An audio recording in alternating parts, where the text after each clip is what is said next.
Ayo membaca. Bacalah dengan lancar dan percaya diri.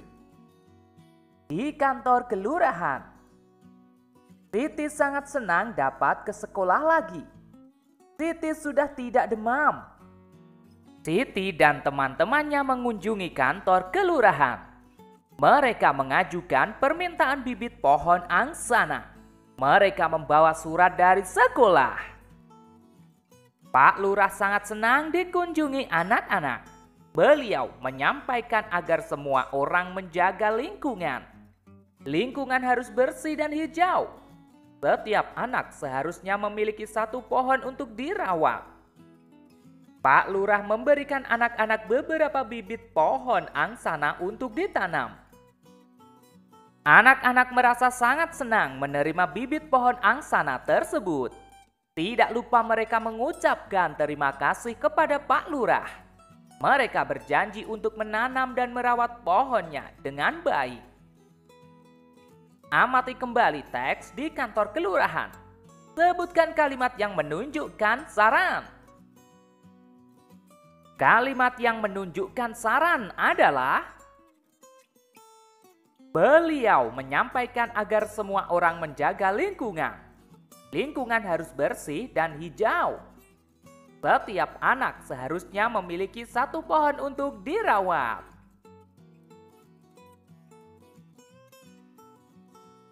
Sekarang ayo mencoba. Semua orang berhak mendapat lingkungan yang hijau dan bersih. Akan tetapi, masih banyak saluran air yang tertutup sampah. Pohon-pohon juga banyak yang habis ditebang, bukan? Bagaimana perasaanmu mengenai hal ini? Bagaimana pula saranmu mengenai hal ini? Sampaikan saranmu kepada teman-temanmu. Perasaanku sangat sedih melihat banyak saluran air yang tertutup sampah dan pohon-pohon yang habis ditebang. Sebaiknya semua warga membuang sampah pada tempatnya dan tidak menebang pohon sampai habis. Sekarang ayo berlatih. Pak Lurah ingin membuat wilayahnya hijau. Beliau menugaskan setiap rukun tetangga atau RT untuk menanam pohon angsana. Di wilayah itu terdapat 10 RT. Beliau menugaskan 10 RT untuk menanam. Berapa banyak bibit yang dimiliki Pak Lurah? Berapa banyak bibit yang diterima setiap RT? Tentukan jumlah bibit yang dimiliki Pak Lurah. Tentukan banyak bibit yang diterima setiap RT. Berlatihlah dengan menulis 5 kemungkinan. Perhatikan contoh berikut. Kemungkinan pertama, banyak bibit di kelurahan, misalnya 1000. Bagaimana cara menentukan banyak bibit untuk setiap RT? Maka 1000 dibagi 10. Kita coret 10 pada angka 10, lalu coret juga 10 pada angka 1000. Sehingga menjadi 100 dibagi 1.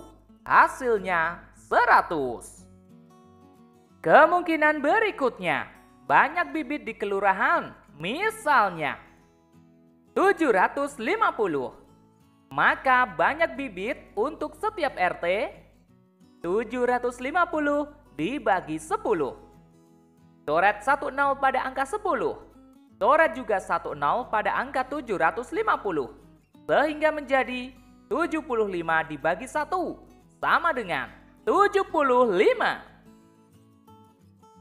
Kemungkinan berikutnya, banyak bibit di kelurahan, misalnya 600.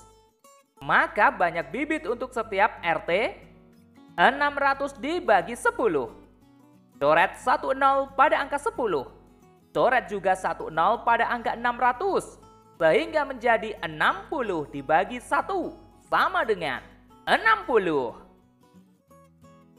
Kemungkinan berikutnya, banyak bibit di kelurahan, misalnya 570. Maka banyak bibit untuk setiap RT. 570 dibagi 10. Coret 10 pada angka 10. Coret juga 1 nol pada angka 570. Sehingga menjadi 57 dibagi 1 sama dengan 57. Kemungkinan berikutnya, banyak bibit di kelurahan, misalnya 500. Maka banyak bibit untuk setiap RT, 500 dibagi 10. Coret 1 nol pada angka 10. Coret juga 1 nol pada angka 500. Sehingga menjadi 50 dibagi 1 sama dengan 50. Kalian bisa menuliskan kemungkinan-kemungkinan lainnya. Sekarang, ayo mencoba. Buatlah cerita seperti teks di kantor kelurahan. Tentukan banyaknya RT, banyaknya bibit di kelurahan, dan banyaknya bibit yang diterima RT. Tulislah 5 kemungkinan. Perhatikan contoh berikut. Langkah pertama, tentukan banyak RT yang ditugaskan. Langkah berikutnya, kalian tentukan banyak bibit di kelurahan. Kemudian carilah banyak bibit untuk setiap RT dengan cara banyak bibit di kelurahan dibagi banyak RT yang ditugaskan.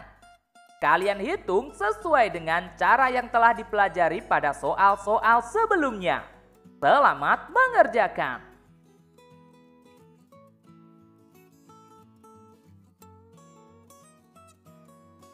Selanjutnya, ayo berlatih. Siti dan teman-temannya sangat senang mendapat bibit pohon angsana. Mereka akan menanam bibit itu pada hari Sabtu. Mereka membuat topi untuk dikenakan pada saat menanam bibit pohon angsana. Masih ingatkah kamu cara membuat topi? Sebutkan urutan membuat topi. 1. Ambil selembar kertas koran. 2. Lipat kertas koran menjadi 2 bagian. Sisi yang terbuka berada di bawah. 3. Lipat ujung kanan dan kiri ke tengah, lalu tekan membentuk segitiga. 4. Lipat kertas kedua sisi bagian bawah ke atas, lalu tekan. 5. Bukalah kertas perlahan, lalu rapikan. 6. Topi sudah siap dipakai. Sesuaikan ukurannya dengan ukuran kepalamu. Sekarang ayo berkreasi. Buatlah topi seperti yang pernah kamu buat. Buat topi yang lebih kuat dan indah. Kamu dapat menggunakan kertas koran bekas atau karton manila. Sediakan juga gunting dan lem untuk berkreasi. Hiaslah topimu sesuai kreasimu. Selamat berkreasi. Oke teman-teman, cukup sekian pembelajaran kali ini. Kita lanjutkan pembelajaran berikutnya. Ikan teri dicampur terasi. Setiap hari harus berkreasi. Bye-bye.